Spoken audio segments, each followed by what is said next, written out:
Hi everyone, it's nice to see you here. It's Rita again from XGeeks. Nice to see you again. If you're new here to our channel, welcome. And if this is the first of your live streams, we're super happy to have you here. If this is not your first live stream, we're extra happy to see you here. Thank you so much for joining us once again. And if you're seeing these after the live session and after the session was recorded, it's also nice to see you there. We hope you enjoyed it as well, and we hope to see you in upcoming videos and live streams of ours as well. So it's overall great to see everyone here. I think as most of you know that this is XGeeks channel, and just to give you a bit of an overview about XGeeks very shortly, XGeeks is an engineering company focused on providing capacity to product companies. We're not the typical product project company due to huge focus on community, a strong engineering culture, and a product drive. We could be here talking about it for the entire live stream. Let's keep that for another opportunity. But just for you to understand, XGeeks represents what we believe a great balance between project and product. Our teams work across Portugal in building products while dealing with a broad stack. And of course, if you want to know more about XGeeks, our team, our open positions, our content, what we've been up to lately, you can feel free to join us and follow us on Twitter, LinkedIn, Instagram, also on Medium. We do some cool stuff there, so we hope to see you around. But enough of XGeeks, and let's go to Otávio, which is our speaker of the day, Otávio Santana. So if you've been in some of our previous live streams, this is not the first time that you hear about Otávio, and this time Otávio will bring us a talk about preventing you from being responsible for your company's next security disaster. It focuses on how necessary it is to develop a DevSecOps culture. And in this talk, you'll learn more about this working model and how to prevent you or someone from your team from being responsible for this next security disaster that we've been talking about. Now, let's get to business, and let's move not only the stage, but also the mic to Otávio. But before anything else, if you have any questions for Otávio, you can feel free, of course, to bring them and leave them in the chat. And Otávio, welcome. It's nice to have you here. Oh, hello everyone. It's amazing to be here. Finally, as a speaker, right? Because I usually stay here as host, and I'm Exactly, glad to nice. here to share a lot about knowledge, especially about security, right? Because Mm-hmm. usually we as developer we don't care much about security until something bad happen. So that's why I'm Exactly. Until here you need to to, right? Until you need to yes, worry about that. Yeah, that's until it. some But disaster happen. Uh, mhm, you know. exactly. Otávio, you're the right person for that. So I'll give you the space and go ahead if you want to share your screen, and Okay, I'll I be around. already Just did. perfect. Now it's live. I just want, as last reminder for everyone, if you have any questions, any comments, anything that you'd like to mention during the conversation, we're going to address this Q&A during the session. So you can feel free to leave them in any of our chats, and we'll, of course, address it. Go ahead, Otávio. The stage is yours. Thank you. Hello everyone. Thank you, eu programador. I will try to centralize my camera. However, I'm not a good YouTuber, so sorry for that. But anyway, today is not about me. Today is more about what I will cover is about security.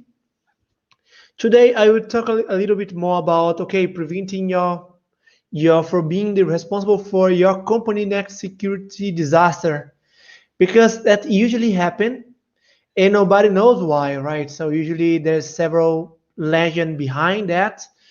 And today I will cover. I'm happy to here to finally share knowledge with you, the audience. And please, if you have any question, let me know. I'm glad to answer any kind of question. But anyway, again, today is not about me, but it's about you, and how can I help you to be the responsible for your company next security disaster. My Twitter handle is Otavio Santana. Please follow me on Twitter. Please follow XGeeks as well. So at XGeeks on Twitter and also on LinkedIn. Thank you, XGeeks, to this opportunity. And the first question, because as you know, usually you think in tests first, and then you think in security. And usually when the time is so short, you skip the test as well. And we hardly ever think about security until something bad happens. But anyway, who does need security, right? So I have a timeline. I need to deliver it fast as possible. I love go horse to code. So why I really need to care about security? If you go deep in the whole history of that data breach, we have right now several ones. So let's take for example the top five. The first one is Yahoo with 3 billions, then Alibaba with piece of data, 1.1 billion. And as you can see, the most famous one is Facebook. However, it is only the top five data breach in this century. Okay. But the question again, okay, Otávio, I can see that, but why should I care about that? Why? Basically, if you don't care about this, you probably will bankrupt your business. I took this, for example, Target paid an amount of $3 million for data breach remediation. Basically, they need to get again the reliability of the product in the market and also to fix the data breach. And that is an amazing research that belongs to IBM data breach study.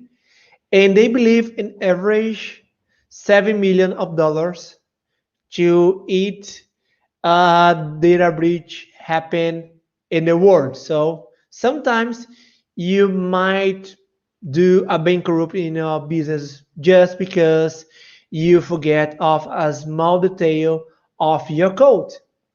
And as you can see here, they did a study of 1,500 business, and more than half has any kind of data breach or any kind of security issue. So please pay attention to that because yes, it might bankrupt your company, it might bankrupt your product, and so on.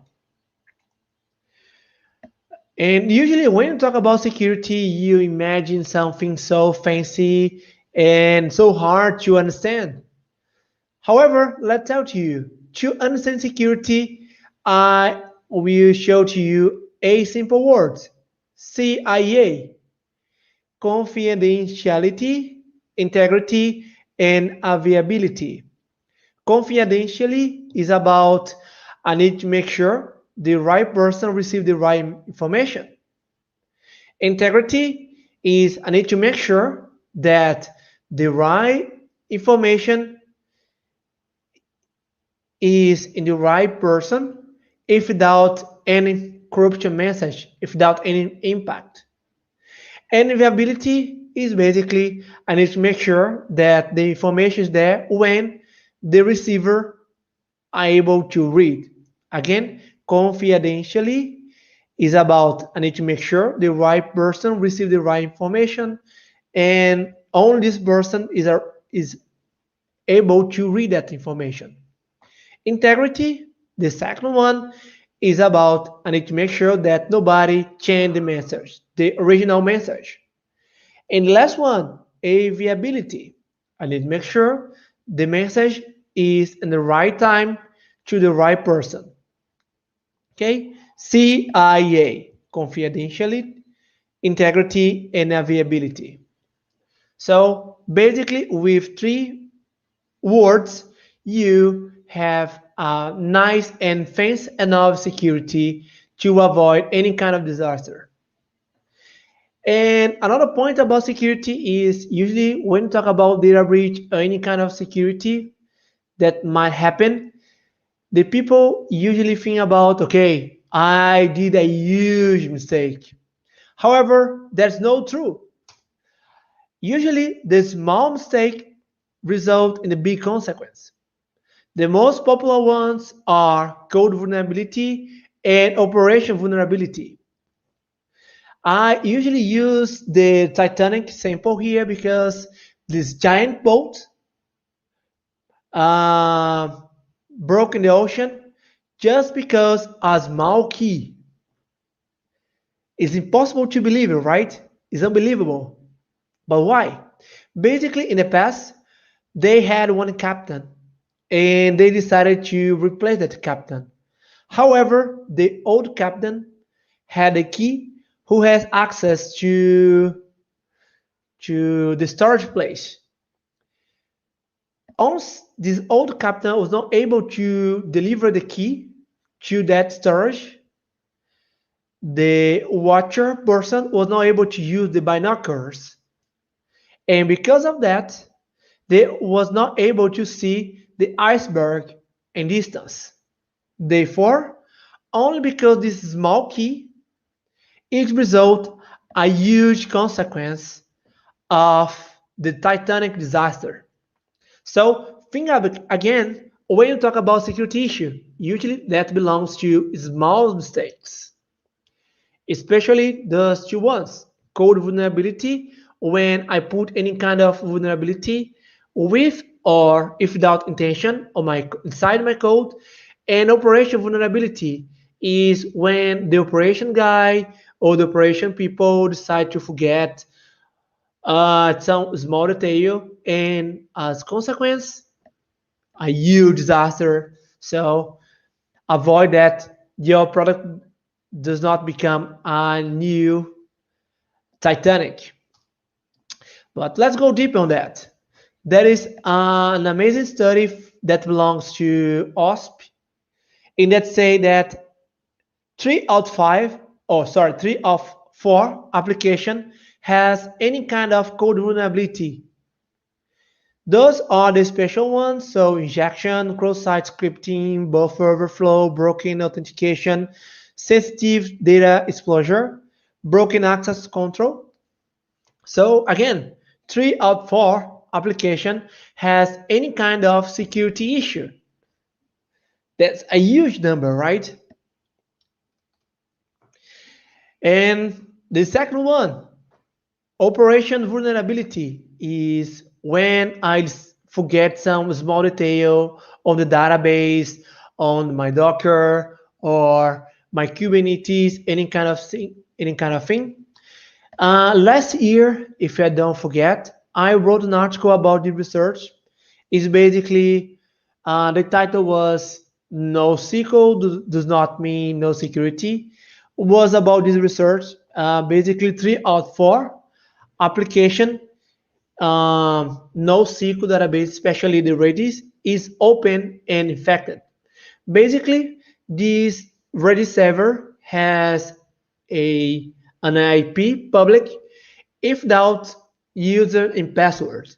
Therefore, everybody who has access to this IP and knows that is Redis are able to do everything that they want to.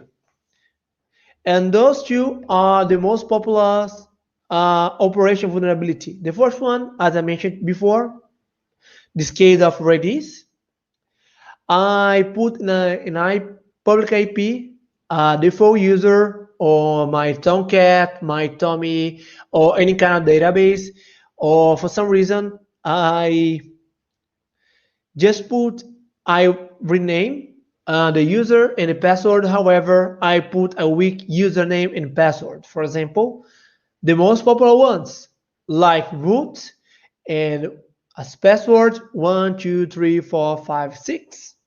Why not? And the second one is about a huge power to a user. Please remind the Uncle Ben, with great powers become great responsibilities. If my user of my application has the duty to just write and read information, please don't give he the power to delete the database or the table, any kind of structure. Again, if the user and application has only the power to read and write, please don't grant access to delete the structure. And let's move on. Every time that we talk about code and vulnerability, we have the top 5 code vulnerability issues.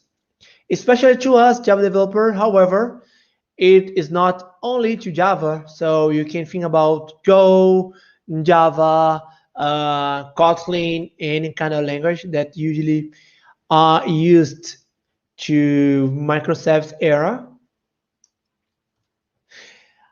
For sure, the most popular one is SQL injection. For sure, you know this history, right? So uh, uh, basically, they put the information about, okay, the name instance becomes Robert, dropped student, dropped table students, and because of that, for sure, there's no student table anymore. Only because they forget this small detail and concatenate any kind of string in that path. The next mistake is usually around sanitize the all inputs. For example, if I have an input and little bob tables, yes, Elder, I for some reason I forget to sanitize any kind of input and I can put my name as redirect to another site. Because of that, I can do any kind of cross-siting issue. Remember to sanitize any kind of inputs. If you do that, you will avoid any kind of injection, such as SQL or HTML injections. And the last one is usually the most hard one because it is especially to dependency. When you do your application right, when you follow the standards, when you avoid any kind of injection, when you avoid any kind of thing, we also need to check out our dependencies. Remember that we start that check that usually we have 18% of our code as dependency. For example, if you are a Java developer, you have more frameworks than your code itself. For example, if you decide to use Quarkus, you have the microprofile API, you have Quarkus, you have Hibernate, and any kind of thing like that. And we also have the Hibernate dependence and so on. So make sure that your dependencies are also updated, and because of that, you can escape of any kind of issue that might give you any kind of nightmare. Okay, right now I explained to you about security, why we should care about security. The small mistakes result in a huge consequence to your application. Why we should care? The number of vulnerabilities are usually because of these small mistakes. Remember, 3 out of 4 application has any kind of code vulnerability, and the sample of Redis, 75% of Redis are infected and open. However, how can I solve those problems? To help you with that, the best answer that I can give to you is do that together. Avenger assemble, right? So the best way to avoid any kind of nightmare in security is to break down the silos. Exactly. We need to think about integration between teams to preventing chaos, to avoid any kind of delay of communication, especially when you have a security team inside your company. So instead of do a reactive, please be proactive. Avoid the nightmare before it's happened. Again, break down the silos. And if you go around in the past, you can see the whole history of the software development. In the past, we did not have any integration between the developers and the users. We had a waterfall where we need to wait 1 year to release. And for sure, that was not good enough, right? Because 1 year is too much time. You might break some condition. You're not able to follow the plan. For example, if you have a plan in January last year and follow the whole plan, you probably will bankrupt, right? Because the pandemic situation. Because of that, we had the Agile Manifesto in 2001 to make a tight integration between users and developers. The whole idea is to be more adaptive and proactive and to avoid any kind of lose of time to market. However, it was not enough because if you have the product, if I know the product, if I don't have anybody to put that code in production, it becomes useless, right? That's why around 2010, that's not the exact date, however, it was the date that this term, the culture, became more popular. We have the DevOps culture where we put the operation inside the agile methodology and to work tight with the developers, where the developer team can work together with the operation team. However, but it was not enough because again, okay, right now I have integration between developers and operation. That is awesome. And then I need to put that on production. And that is awesome. However, as I mentioned before, remember the security issue, the data breach, and some feature, some fancy feature is okay, but if I put any kind of data breach, I can lose my reliability on the market. I can lose data. I can pay some bill tax because the user law of protection. Or even worse, I can bankrupt because I forget some because I did some mistakes. Remember, the most popular data breach belongs to code vulnerability and operation vulnerability. And to avoid any kind of situation, the idea is to put together the security team as well. Therefore, right now we have the developers with the operations, with the security team as a unit to deliver fast, more adaptive, and with security.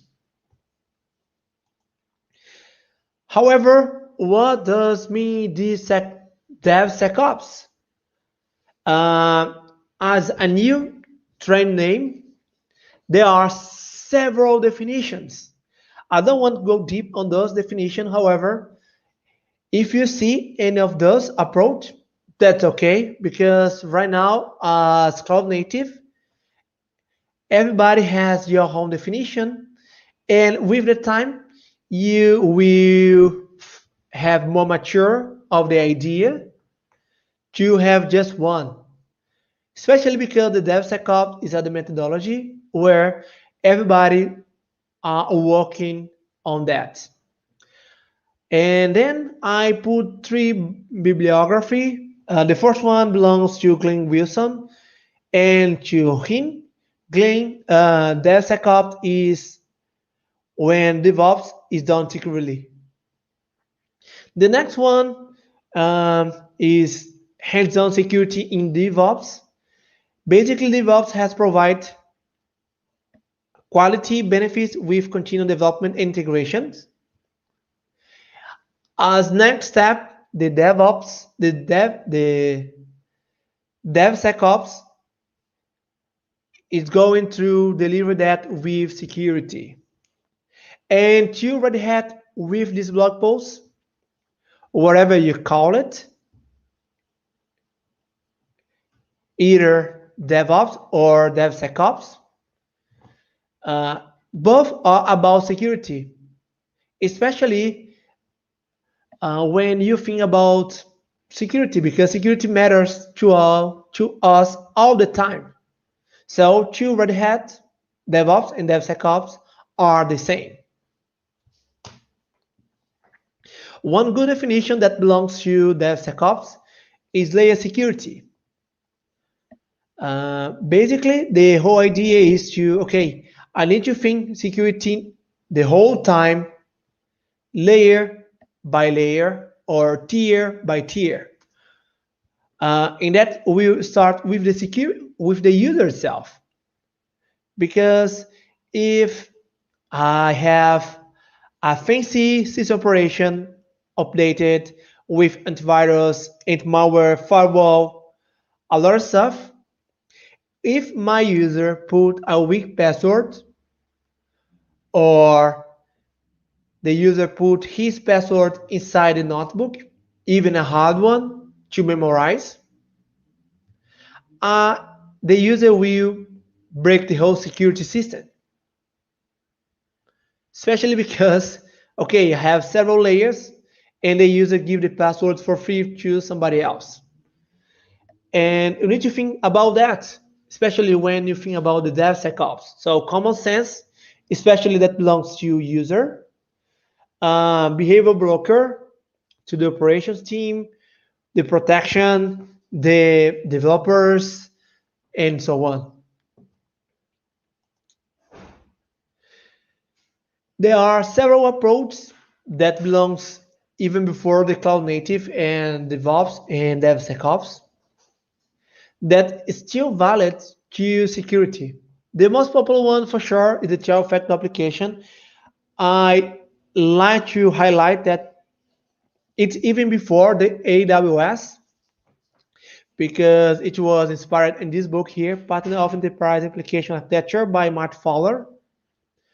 This 12-factor application has 12 commandments to make your application health and better. And I will choose just the third one, that's configuration, where you're able to don't put user and password directly in your code. Indeed, that is a must. So please don't put user and password directly in your code or any kind of credential. That is a must to any kind of developer enact that. And if you do that, you have two guarantees. The first one is every time that you want to choose the environment, for example, I'm using development environment or staging environment, and I want to move on to production, I don't need to compile the code again because the connection is outside the code. And the next term is about security, right? Because with less people knows the user and the credential, safer to us.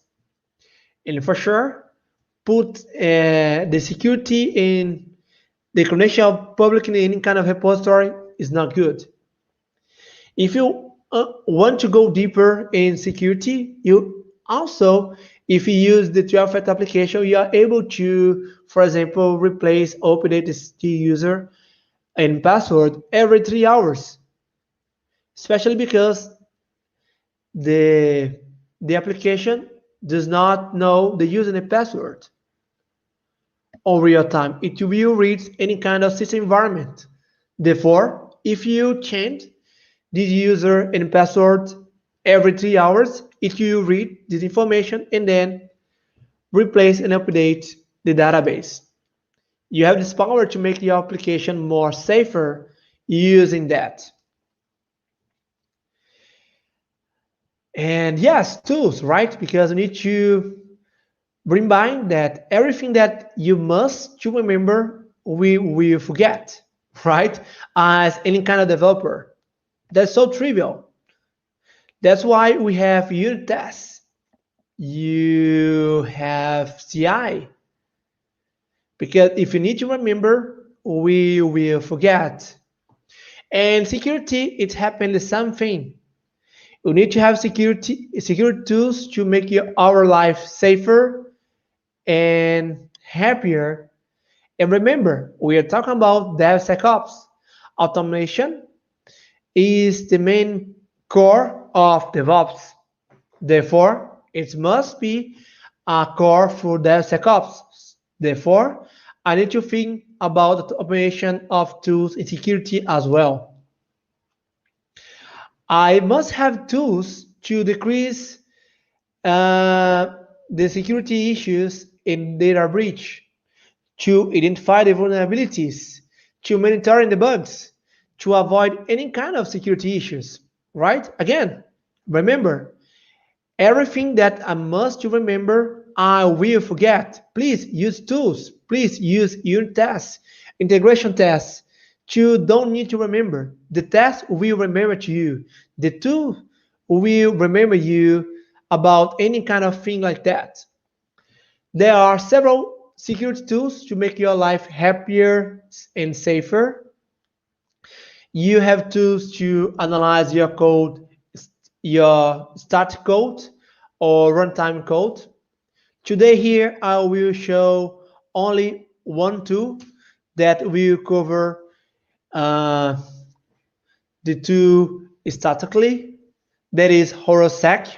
So Horosek is an open source framework that enhances the identification of vulnerabilities in your product with just one command line. So you can integrate your application with CI/CD, for example, if you want to. Uh, it has support to several languages. For sure, here I will cover up Java. However, you have support to Java, Kotlin, JavaScript, and so on. You can integrate that with an IDE or also with any kind of CI tools, for example, Jenkins, GitHub Action, SQL CI, and so on. And as much security integration is better to us, is better to our application, right? That's why Horosek has several uh, plugins to allow you to put more and more integration tools inside Horosek. And finally, we have an amazing and fancy manager to see the whole vulnerabilities. Okay, I will cover up a simple demonstration. I have a silly application. As you can see here, it's a Maven one. It's we run a micro profile application with Payara.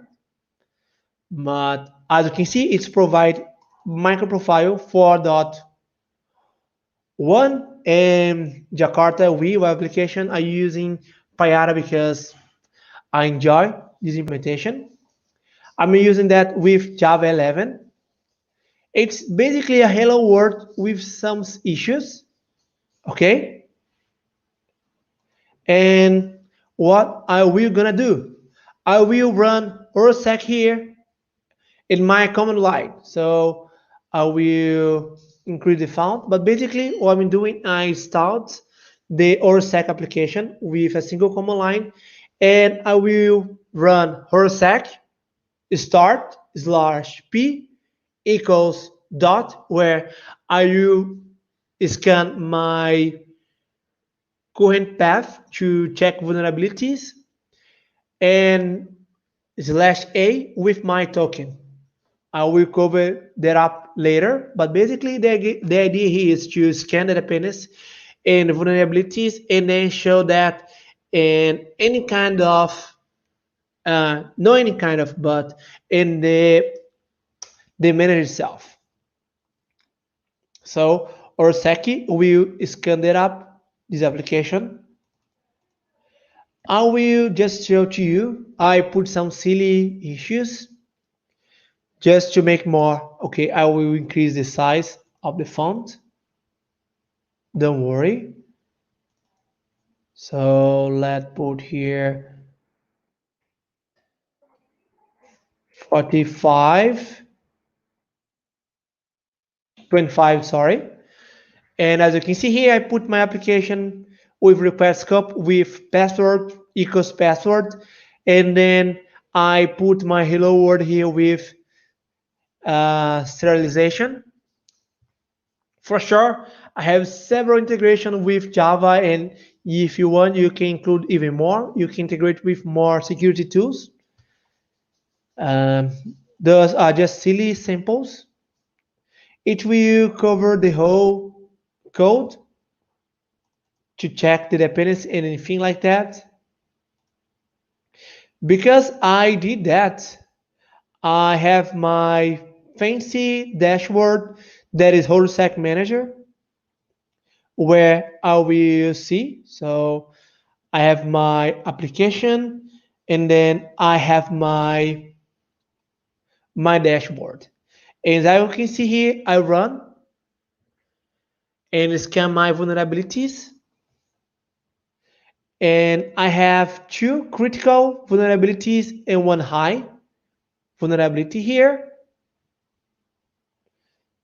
I can analyze in as time series, and I can take more details of this kind of vulnerabilities. For example, here, and this one is critical because I put it has a description, as you can see. I put the password hard coded, and for sure that's no good. Uh, it has a duplicated one. I put 100 random number generation. It is has a consequence on security. So you have another way to avoid that. You can analyze security by security, the reason, the point, and where. So in this case here, it is on Hello World Java. As you can see here, Hello World Java. I put a silly sample here. I can filter, I can search. I have my token. Yes, I can have my webhooks to integrate with any kind of Git repository, such as GitHub. I guess right now it's the most popular one. And the main point here is, please avoid to be the next person who is responsible to disaster of your company. Horosek has several language analysis. So Java, Kotlin, Go. Um, it has integration with the IDE. Right now it is VS Code. And also have the option to do the CI/CD integration, as I mentioned before. It has a fancy dashboard, and it's extensible. Thus, if you want, you can create your own rules. And also, if you want, you can integrate with another tool that has static analysis. Okay, so as much safer is better. The main goal here is to not, okay, just use Horosek. You can use Horosek with more tools, and Horosek allows to you to use a lot of that. So go here, check it out in horosek.io, where you can check for more information. And that is it from my side. So if you want to know more, please follow me on Twitter. Basically, I'm the SIG engineer at Zoop. Um, and my main goal is to help to create these open source products. And Horosek belongs to the security side. And the main goal is to avoid you to have any kind of security issue and data breach. And that is it. So is there any question? Thank you, Otavio, for this awesome presentation and great talk. And does anyone have any questions for Otavio? Go ahead, you can leave them in our chat, or if you are not yet sure of what questions and you need to revisit the presentation again, you can also feel free to leave them in our Twitter or even on Otavio's Twitter as well, if you want to reach out. Okay, so please follow X6 on Twitter. Exactly. And thank you so much. if you want get more information about this, and I will release later the slide presentations. Mm-hmm. Thank you so much, Otavio, for that. How was it for you to be on the other side now as a speaker today? Oh, that's so amazing to be here. I'm glad to be here to talk about security, right? So, Mhm. and I'm happy to stay close with X6 because X6 is an amazing company to work and they have several opportunities. So, by the way, if you are in Portugal, join X6 again because it's Yeah, we would love amazing. to. Thank you so much, It's Otavio. And of course, if you're based yes. in Portugal, check our website out. We have our open positions there. We'd be happy to also uh, get to know you through our recruitment process and other opportunities as well. So thank you so much, Otavio, once again. It was nice to have you here as always. Hope it was also interesting for everyone over there at home joining us or watching these later. Thank you so much. Don't forget to check our social media networks for more updates on our future live streams. We're going to have one next week already, so join us for that. And thank you so much once again, Otavio. It was great to have you here. All the best for everyone and have a great rest of your week. Bye, everyone. Ciao. Bye, everyone.